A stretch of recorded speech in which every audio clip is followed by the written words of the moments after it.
Welcome to Chemistry Planet. Today I am going to discuss one more fundamental topic in organic chemistry, that is aromaticity. So aromaticity is one of the crucial topic in GOC, General Organic Chemistry. So this topic is very important for your competitive examination point of view like NEET, JEE. तो aromaticity क्या होती है? Aromaticity is basically, ये नाम से पता चलता है, it is the chemical property of organic compound. ये ऑर्गेनिक कंपाउंड का एक केमिकल प्रॉपर्टी है जो डिसाइड करता है stability of organic compound. So it is the main criteria for the stability of organic compound. जिन कंपाउंड्स में एरोमेटिसिटी हो, they are extra stable due to because of resonance and they don't show addition reaction at normal conditions. Normal conditions पे वो addition reaction नहीं देते हैं, because अगर वो एडिशन रिएक्शन देंगे दे बिकम्स अनस्टेबल, जबकि कंपाउंड हमेशा स्टेबिलिटी चाहता है बेटा। तो एरोमेटिक कंपाउंड्स जो होते हैं वो एडिशन रिएक्शन नॉर्मल कंडीशंस पे नहीं देते हैं, बट अगर हम कंडीशंस चेंज करेंगे under high pressure, high temperature means drastic condition पे वो रिएक्शन, ये रिएक्शन पॉसिबल है एट हाई टेम्परेचर और high pressure. Such conditions are known as drastic conditions. But normally जो एरोमेटिक कंपाउंड्स रिएक्शन देते हैं वो इलेक्ट्रोफिलिक सब्स्टिट्यूशन रिएक्शन देते हैं at normal temperature and normal pressure. ये बात याद रखना। तो हम एक एग्जाम्पल के थ्रू समझेंगे कि एडिशन रिएक्शन एरोमेटिक कंपाउंड में क्यों नहीं होती है। ये मैं आपको एक सिंपल एग्जाम्पल के थ्रू आपको अंडरस्टैंड करूँगा। तो जब भी आप एरोमेटिक कंपाउंड्स की बात करोगे आपकी दिमाग में आ जाती है benzene. So benzene is the simplest form of organic compound. तो आपको पता है इसी बेंजीन के साथ मैंने एक और कंपाउंड लिया यहाँ, दैट इज़ इथीन। दोनों की रिएक्शन मैंने ब्रोमीन वाटर के साथ कराया। आपको पता है जो ब्रोमीन वाटर है इसका जो कलर रहता है दैट इज़ रेडिश ब्राउन। लेकिन अगर हम इस कंपाउंड की रिएक्शन में डायरेक्ट ब्रोमीन वाटर के साथ कराऊंगा, आपको पता है बेटा जो ब्रोमीन है ये डबल बॉन्ड पे अटैक करता है। एक ब्रोमीन एक कार्बन के साथ अटैच होगा, दूसरा ब्रोमीन दूसरे कार्बन के साथ अटैच होगा। यहाँ जो फाइनल प्रोडक्ट मिलेगा वो कुछ इस तरीके से मिलेगा, दैट इज़ डाईब्रोमो इथेन और डाईब्रोमो कंपाउंड।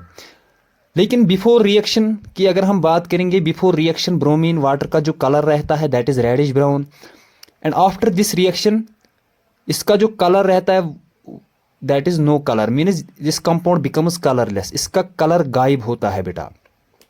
लेकिन अगर हम यही रिएक्शन इस कंपाउंड के साथ लगाएंगे, बेंजीन के साथ लगाएंगे, यहाँ कोई रिएक्शन नहीं होगी, नो रिएक्शन। यहाँ कोई रिएक्शन नहीं होगी बिकॉज यहाँ रिएक्शन इसलिए नहीं होगी बिकॉज जो ब्रोमीन है ये डबल बॉन्ड पे अटैक नहीं करता है। वो क्यों नहीं करता है, जबकि ब्रोमीन डबल बॉन्ड पे अटैक करता है। यहाँ भी डबल बॉन्ड है तो यहाँ ब्रोमीन ने अटैक क्यों नहीं किया। इस कंपाउंड के अंदर जो प्रॉपर्टी रहता है वो एरोमेटिसिटी की वजह से ये रिएक्शन नहीं देता है बेटा। सो एरोमेटिसिटी की वजह से this compound don't show addition reaction, because अगर ये एडिशन रिएक्शन देगा इसकी एरोमेटिसिटी पे असर पड़ेगा, दैट मीन्स एरोमेटिसिटी पे डिस्टर्ब होगी aromaticity. As a result compound becomes unstable, जबकि कंपाउंड हमेशा स्टेबिलिटी चाहता है। इसीलिए aromatic compounds don't show addition reaction at normal temperature and normal pressure. Under drastic condition these reactions are possible at high temperature or high pressure. Conditions for aromaticity or aromatic compounds.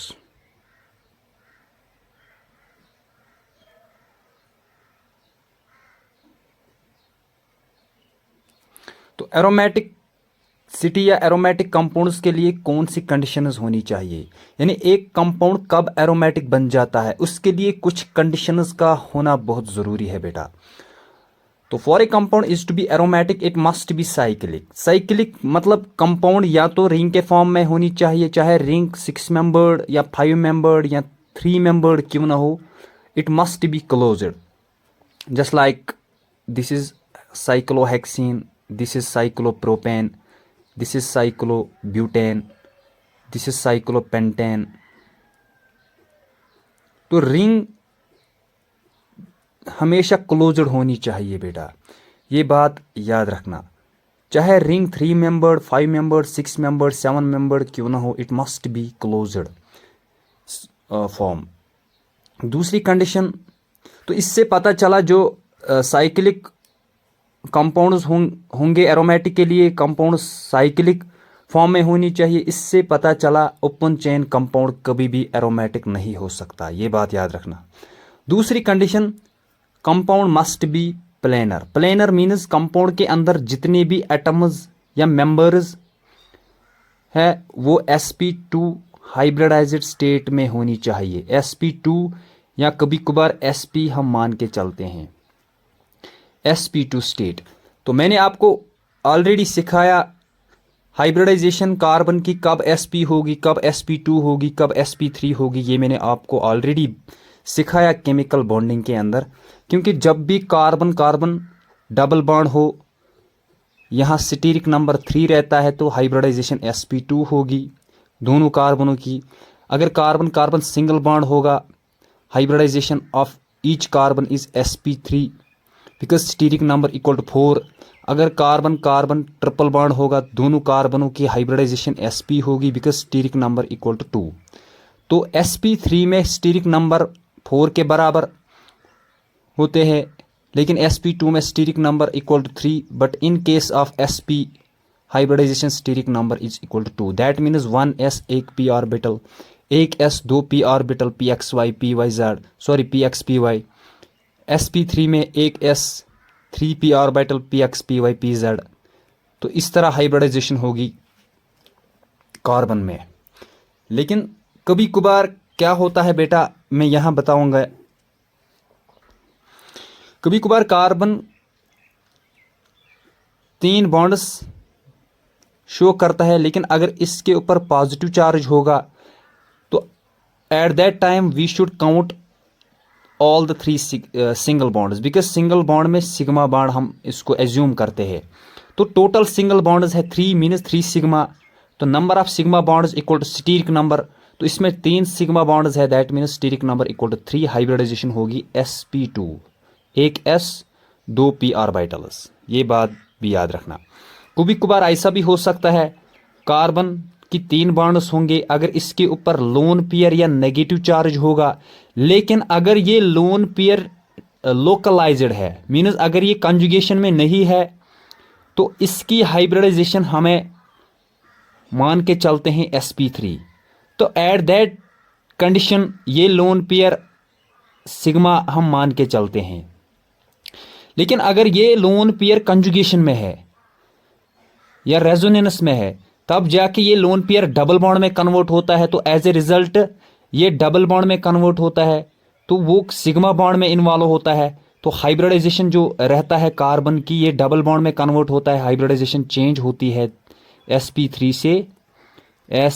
से sp2 में, ये भी याद रखना।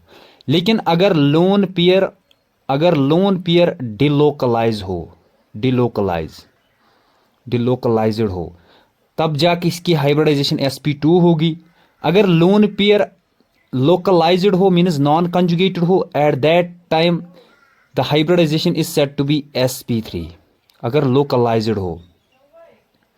ये बात भी याद रखना। थर्ड इंपॉर्टेंट कंडीशन, कंपाउंड के अंदर कंप्लीट कंजुगेशन होनी चाहिए या डिलोकलाइजेशन ऑफ पाई इलेक्ट्रॉन और लोन पेयर। तो जो भी कंपाउंड एरोमेटिक कंपाउंड हो, उसके अंदर कंप्लीट डिलोकलाइजेशन होनी चाहिए। जिस तरह मैं आपको यहाँ सिखाऊंगा, ये हमारे पास बेंजीन है जो किक्यूल ने दिया है। इसके अंदर 3 पाई बॉन्ड्स है, एक पाई बॉन्ड के अंदर 2 पाई इलेक्ट्रॉन्स होंगे। तो अगर आप पूरी तरीके से देखोगे, 2 डबल बॉन्ड यहाँ सेपरेटेड है बाय दिस सिंगल बॉन्ड्स, यहाँ भी 2 डबल बॉन्ड्स है, and these 2 double bonds are separated by this single bond and these 2 double bonds are separated by this single bond, means इसमें चारों तरफ कंजुगेशन इसमें चारों तरफ कंजुगेशन है, this conjugation is known as complete conjugation. तो ये डबल बॉन्ड यहाँ भी कभी कभार शिफ्ट होता है, ये डबल बॉन्ड यहाँ शिफ्ट होता है, this double bond will shift towards this side. तो इसमें चारों तरफ कंजुगेशन है, this conjugation is known as complete conjugation. या कभी कभार लोन पेयर भी होता है, वो भी कंजुगेशन में होनी चाहिए। तो एरोमेटिक कंपाउंड के अंदर कंप्लीट कंजुगेशन का भी होना बहुत ज़रूरी है। तो जहाँ जहाँ कंजुगेशन वहाँ वहाँ रेजोनेंस पॉसिबल है बेटा, जहाँ जहाँ कंजुगेशन वहाँ वहाँ रेजोनेंस पॉसिबल है। Because resonance means delocalisation of pi electron. Resonance में अगर डबल बॉन्ड होता है, double bond becomes single bond becomes double bond, lone pair becomes pi bond becomes lone pair, ये ऐसा ही चलता रहता है। तो ये जो इसमें जो 6 पाई इलेक्ट्रॉन्स है, ये साइक्लिक मोशन में चलते रहते हैं। तो इसका जो स्ट्रक्चर है वो हम इस तरीके से भी बना सकते हैं। ये साइक्लिक मोशन में चलता रहता है। This structure is known as resonance hybrid. Resonance hybrid,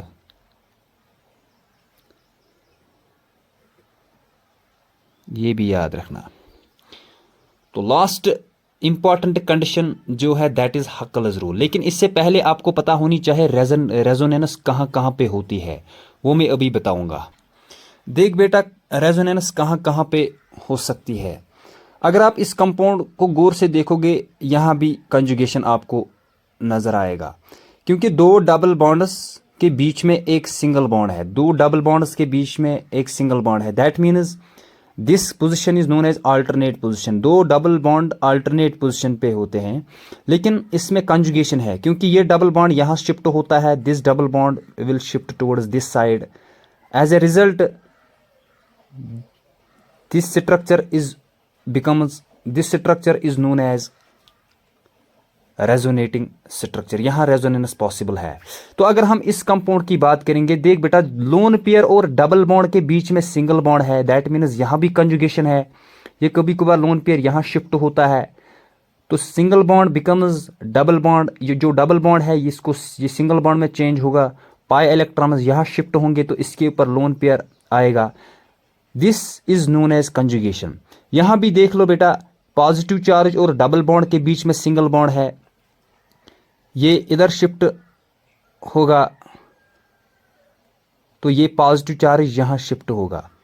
तो इसी तरह अगर आप इसमें देखोगे, फ्री रेडिकल और पाई बॉन्ड के बीच में कंजुगेशन है, that means this free radical and this double bonds are separated by this single bond.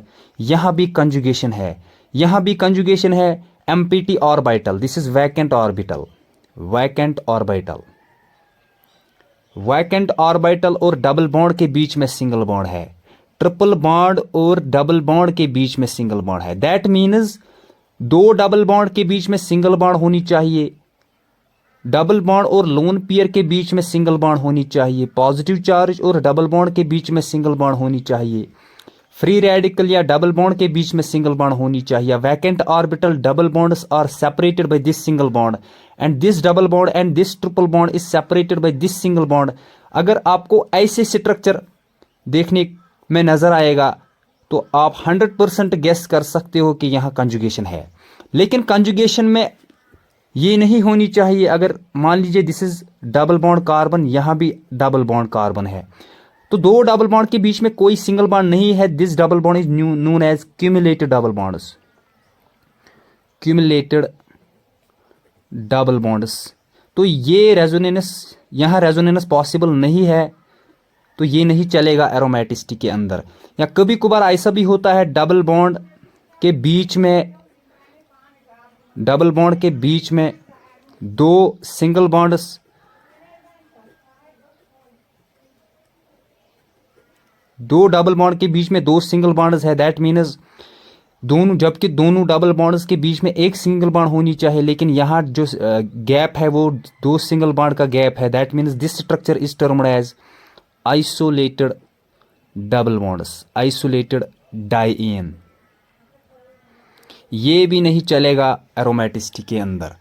तो जब भी आप कंजुगेशन की बात करोगे, दो डबल बॉन्ड के बीच में एक सिंगल बॉन्ड का होना बहुत ज़रूरी है। अगर दो सिंगल बॉन्ड्स है तो वो नहीं चलेगा एरोमेटिसिटी के अंदर, ये बात भी याद रखना। सो जहाँ जहाँ कंजुगेशन वहाँ वहाँ रेजोनेंस, यहाँ भी रेजोनेंस पॉसिबल है, यहाँ भी पॉसिबल है, यहाँ भी पॉसिबल है, इन सब में रेजोनेंस पॉसिबल है, लेकिन यहाँ रेजोनेंस पॉसिबल नहीं है और यहाँ भी नहीं है, ये बात भी याद रखा करो। तो लास्ट जो इंपॉर्टेंट कंडीशन है एरोमेटिसिटी के अंदर, that is Huckel's rule. Compound हमेशा हक्कल्स रूल को फॉलो करना चाहिए, तब जाके वो एरोमेटिक होगा, क्योंकि ये एक बहुत ही इंपॉर्टेंट क्राइटेरिया है for deciding the compound is aromatic और एंटी एरोमेटिक और नॉन एरोमेटिक। ये बहुत ही इंपॉर्टेंट कंडीशन है। तो हक्कल रूल क्या कहता है? हक्कल्स रूल ये कहता है कि कंपाउंड के अंदर जितने नंबर ऑफ पाई इलेक्ट्रॉन्स वो इक्वल होनी चाहिए 4n+2। जो n है बेटा, n होल नंबर हो सकता है,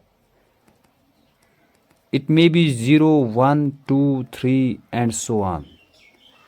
ये बात याद रखना, कंपाउंड के अंदर जितने भी नंबर ऑफ पाई इलेक्ट्रॉन्स जितने भी हो वो 4n+2 के बराबर होनी चाहिए, ये बात भी याद रखना। This is known as 4n+2 pi electron rule और simply what we can say Huckel's rule. तो अगर हम एक एग्जांपल मैं आपको शो करूंगा यहाँ, for example this is benzene. अगर हम बेंजीन की बात करेंगे, बेंजीन के अंदर 3 पाई बॉन्ड्स है। आपको पता है एक पाई बॉन्ड के अंदर 2 पाई इलेक्ट्रॉन्स होते हैं, तो 3 पाई बॉन्ड के अंदर 6 पाई इलेक्ट्रॉन्स होंगे। दैट मीन्स अगर आप इस कंपाउंड को गौर से देखोगे, मैंने कंडीशंस ऑलरेडी बताया, एक कंपाउंड एरोमेटिक होने के लिए कंपाउंड मस्ट बी साइक्लिक, तो साइक्लिक भी है, प्लेनर भी है, सबकी हाइब्रिडाइजेशन sp2 है, क्योंकि सारे कार्बन्स के बीच में डबल बॉन्ड है। That means all carbons are sp2 state, ये भी sp2 state, so this is also sp2 state. 6 carbons sp2 state में है, that means this compound is planar. ये प्लेनर भी है, साइक्लिक भी है, कंजुगेशन भी है, क्योंकि 2 डबल बॉन्ड के बीच में ये सिंगल बॉन्ड है, इन दोनों के बीच में दिस सिंगल बॉन्ड, इन दोनों के बीच में एक सिंगल बॉन्ड है, मीन्स यहाँ चारों तरफ कंजुगेशन है। That means compound have complete conjugation और डिलोकलाइजेशन ऑफ पाई इलेक्ट्रॉन्स। साथ साथ इसमें रेजोनेंस भी है, ये डबल बॉन्ड यहाँ शिफ्ट होगा, ये यहाँ शिफ्ट होगा, ये यहाँ शिफ्ट होगा, इसमें रेजोनेंस भी है। जब ये साइक्लिक भी है, प्लेनर भी है, कंप्लीट कंजुगेशन भी है, इसमें रेजोनेंस भी है, तो हम देखेंगे लास्ट जो कंडीशन है that is 4n+2 pi electron. 4n+2 equal to pi electron. आपको पता है 4n+2 को मैं एज इट इज लिखूंगा, number of pi electrons is equal to 6, because इस एक बॉन्ड के अंदर 2 पाई इलेक्ट्रॉन्स होंगे, 3 के अंदर 6 होंगे, that means number of pi electrons is equal to 6। तो अगर हम देखेंगे, रूल ये कहता है कि वही कंपाउंड हक्कल्स रूल को फॉलो करेगा जिसके अंदर नंबर ऑफ पाई इलेक्ट्रॉन्स बराबर होंगे 4n+2। तो नंबर ऑफ पाई इलेक्ट्रॉन्स मैंने RHS साइड में लिखा, दैट मीन्स वो है 6। तो हम देखेंगे क्या ये 6 LHS के बराबर है। This is RHS। For Huckel's rule compound के अंदर LHS और RHS इक्वल होना चाहिए। तो ये हम कब पता चलेगा LHS इक्वल टू RHS? ये तभी पता चलेगा जब हमें n का वैल्यू मालूम हो। तो पहले हमें इसमें n का वैल्यू हमें निकालना पड़ेगा। तो मैं इसको ऐसे भी लिख सकता हूँ, 4n ये 2 प्लस में है, यहाँ जाके माइनस होगा, 4n is equal to 6 - 2 and n equal to 4 divided by 4 equal to 1। That means n का वैल्यू 1 के बराबर आया। अगर मैं इस n को इसमें पुट करूंगा बेटा, इस इक्वेशन में, आपको पता है 4 × 1 + 2 इक्वल टू पाई इलेक्ट्रॉन 6 के बराबर है। That means 4 1 4 + 2 6, that means LHS equal to RHS। तो इसमें जितने भी नंबर ऑफ पाई इलेक्ट्रॉन्स है वो 4n+2 के इक्वल है। That means this compound obeys Huckel's rule. ये हक्कल्स रूल को फॉलो करता है। तो अगर हम दूसरा कंपाउंड यहाँ डिस्कस करेंगे, that is cyclobutadiene dication. This is cyclobutadiene dication. इस कंपाउंड को अगर हम गौर से देखेंगे, this compound is cyclic, cyclic भी है। प्लेनर, क्या ये प्लेनर है? क्यों, हाँ ये प्लेनर है। 2 कार्बन के बीच में डबल बॉन्ड है, ये भी sp2 कार्बन है, यहाँ भी sp2 कार्बन है। यहाँ 3 बॉन्ड्स है, 1 2 एक हाइड्रोजन के साथ होगा क्योंकि ये बॉन्ड लाइन नोटेशन के फॉर्म में है। This carbon is also sp2 and this carbon is also sp2। इसमें जितने भी नंबर ऑफ कार्बन है सबका हाइब्रिडाइजेशन एक जैसा है। तो this compound is planar in nature as well as cyclic.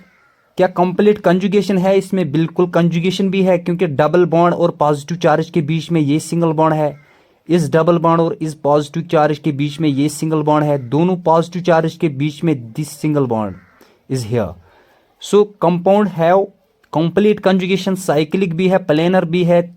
तो लास्ट जो कंडीशन है 4n+2 equal to pi electron, यानी number of pi electron 4n+2 के बराबर होनी चाहिए। पहले हमें देखना पड़ेगा यहाँ इसमें कितने पाई बॉन्ड्स है।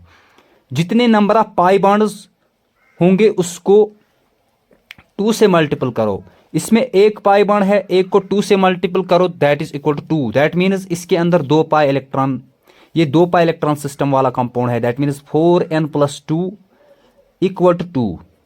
तो हम पहले n का वैल्यू देखेंगे। यहाँ 4n, ये +2 यहाँ जाएगा, ये माइनस होगा, 2 - 2, 4n equal to 0, n equal to 0/2 that is equal to 0/4 that is equal to 0। So n equal to 0, that means इस कंपाउंड के लिए n का वैल्यू 0 होगा। इस n को मैं इसमें पुट करूंगा, that is 4 × 0 + 2 equal to pi bonds, pi electrons 2 होंगे। तो ये बराबर आएगा बेटा, anything multiplied 0 is always equal to 0, that means 2 = 2। सो LHS = RHS, this compound is aromatic in nature. I hope कि आपको ये अच्छे से समझ आया होगा। तो नेक्स्ट लेक्चर में हम कुछ कंपाउंड्स दिखाएंगे, उनमें हम देखेंगे कौन एरोमेटिक होगा, कौन एंटी एरोमेटिक होगा या कौन नॉन एरोमेटिक होगा, वो हम अगले वीडियो लेक्चर के अंदर बताएंगे। Thank you for watching this video.